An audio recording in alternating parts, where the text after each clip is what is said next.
What's good, ladies and gents? Welcome to the MKO Pugilism boxing channel where we talk all things boxing. Remember to like, subscribe, hit the bell notification and put it on all so you get notified as soon as we drop any new content on this channel. Without further ado, let's get into this one. So yesterday just gone, we had the undisputed lightweight world title fight between George Ferocious Kambosos and Devin the Dream Haney. Haney was a favorite going into this. There were certain things going against him, like his father couldn't get into the country for the longest, but thankfully for him, at the last minute, I think just a day or maybe the same day of the fight, Bill Haney was allowed to come into Australia, which was a great booster for Devin Haney. And you could see that even on their way to the ring, they were running together and everything. And yeah, this was one where Devin Haney was sort of favored going in. I favored him going in, but I knew he would be up against it because obviously going into Australia in someone else's backyard, the cards are kind of still stacked against you, although you may be the favorite.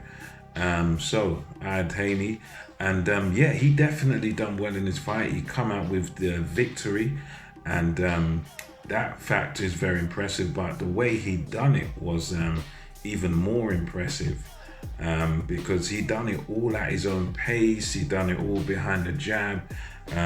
He wasn't busted up after the fight, and it was a very, very impressive, more or less like a punch perfect performance from Devin the Dream Haney, as he boxed sort of within himself at his own pace. And from the word go, from round one, he just set the pace with that jab. And in boxing, anyone who's done it or coached it or anything like that, and the first punch or the first punch you learn is the jab. It's like the most important punch in boxing, and Devin Haney has really mastered that jab, because from the word go, that jab, was established early, and that jab was just dictating how everything ran in that fight. He just done everything off of the jab, and not only that, he varied the jab. Sometimes it stabbed to the body, sometimes he'd use like an up jab, surprise George Kambosos in his face.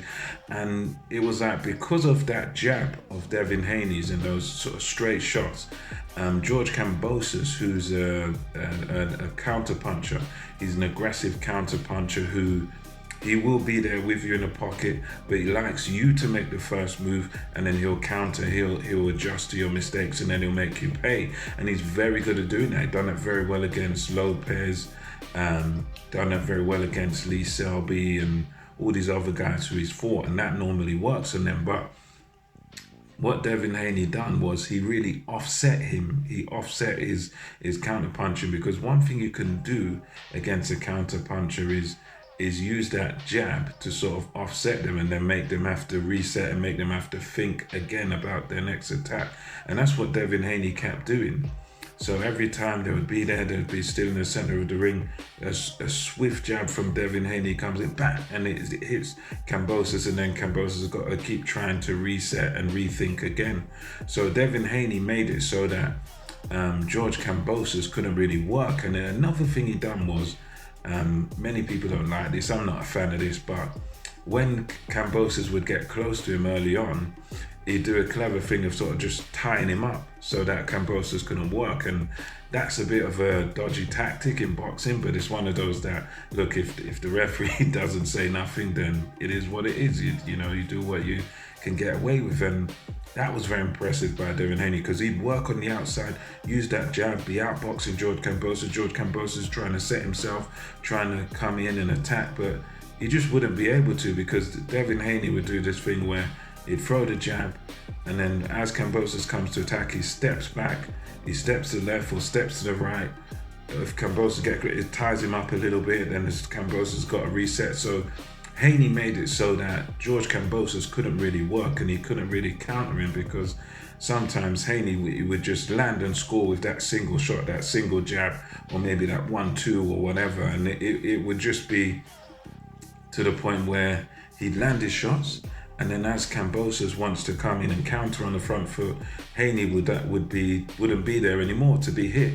And that's what he was doing all night long. Land with a jab, and then whenever Kambosos would try to attack, sometimes with hooks or whatever it was, Haney would use this dip that he normally does in his fight, where he would just sort of dip to the right or dip to the left. But whatever he does, he's out of range and he's out of the way so that George Kambosos could not counter him, and he would just do that all night long.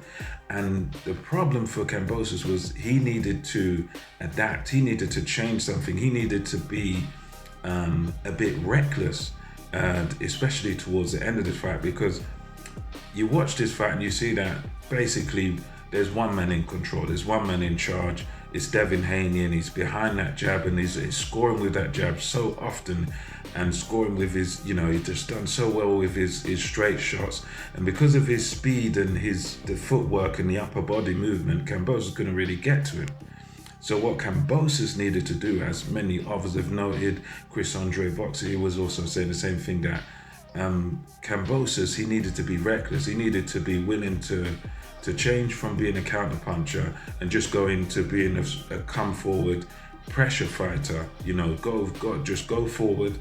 Okay, you might have to eat a jab on the way in, you to take a few shots, but then at least if you go in there and you get in, you can try and tuck in with some shots to the body, or to the, you can sort of try and dig in and get to Haney, by taking a shot on the way in, and then you got to try and go to work on him, because I think by him just standing back and just trying to be a counter puncher all night long, that was never going to work, because Haney was just too clever for it. Haney had sort of figured out the rhythm after a few rounds, and he got used to how Kambosos was going to try and come in and counter him. So, by the time it got to the championship rounds, or even the mid rounds, even the early rounds, Haney figured out Kambosos' pattern, and he read the data from early of how Kambosos attacks and how he tries to counter. So Kambosos needed to change something. He needed to just go on the attack, be a bit ruthless, be a bit more aggressive, and be willing to go hell for leather if he wanted to win a fight. But because he never did that, because he either wasn't willing or wasn't able to make that change, that's why the fight stayed in Devin Haney's hand throughout all the rounds, and got to the championship rounds, still nothing changed. It was all Devin Haney boxing within himself, boxing behind the jab, outspeeding Kambosos, outmaneuvering Kambosos, and just making him look very pedestrian. And that was impressive, because you consider, Kambosos has had the harder career, he's had the better opposition than Devin Haney overall, he's fought better names and everything, and a bit more of an impressive record. But Devin Haney, for a young kid, 23, he made a unified world champion look very pedestrian, look pretty ordinary in that ring last night. So yeah, it was very impressive performance. He even took the liberty to sort of coast when it came to round 12, because he just knew he'd won. He just knew that unless Kambosos could stop him or drop him or whatever, he was going to get the decision. It was just so clear, and it was impressive, because they say when you go abroad sometimes, you got to knock the man out, you got to stop him, or this or that or the other. But there's also other ways of doing it when you go to other people's country or whatever, and the odds or the judges are against you, or however you want to put it.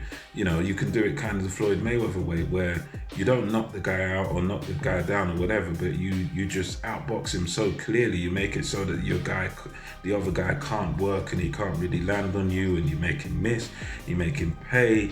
You counter the counter puncher, you do it the boxing way, and that's what Haney done. He just completely outboxed him and completely just schooled him over 12 rounds. And another impressive thing for Devin Haney was that a lot of his fights against Linares and some of these other fighters, he's often been winning fights. I think Jojo Diaz as well, another similar one where, Haney's winning a fight and he's doing well.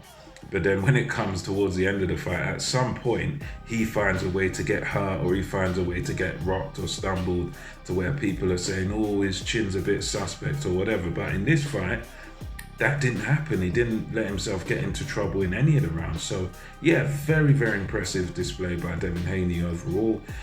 He boxed so well. He beat a guy in his own backyard, and he done it his way. He boxed within himself. You know, he didn't have to adapt. He didn't really have to change anything. You know, he boxed his normal style, speed, agility, and a brilliant jab. Just really won in this fight. Ring IQ was just exceptional. And yeah, hats off to Devin Haney, the undisputed lightweight champion. All the belts belong to that man, and I think they will have to do it again in Australia, but I'd back him to do it again, Devin Haney. Let me know what your thoughts were on the fight, and until next time, this is MKO Pugilism, over and out.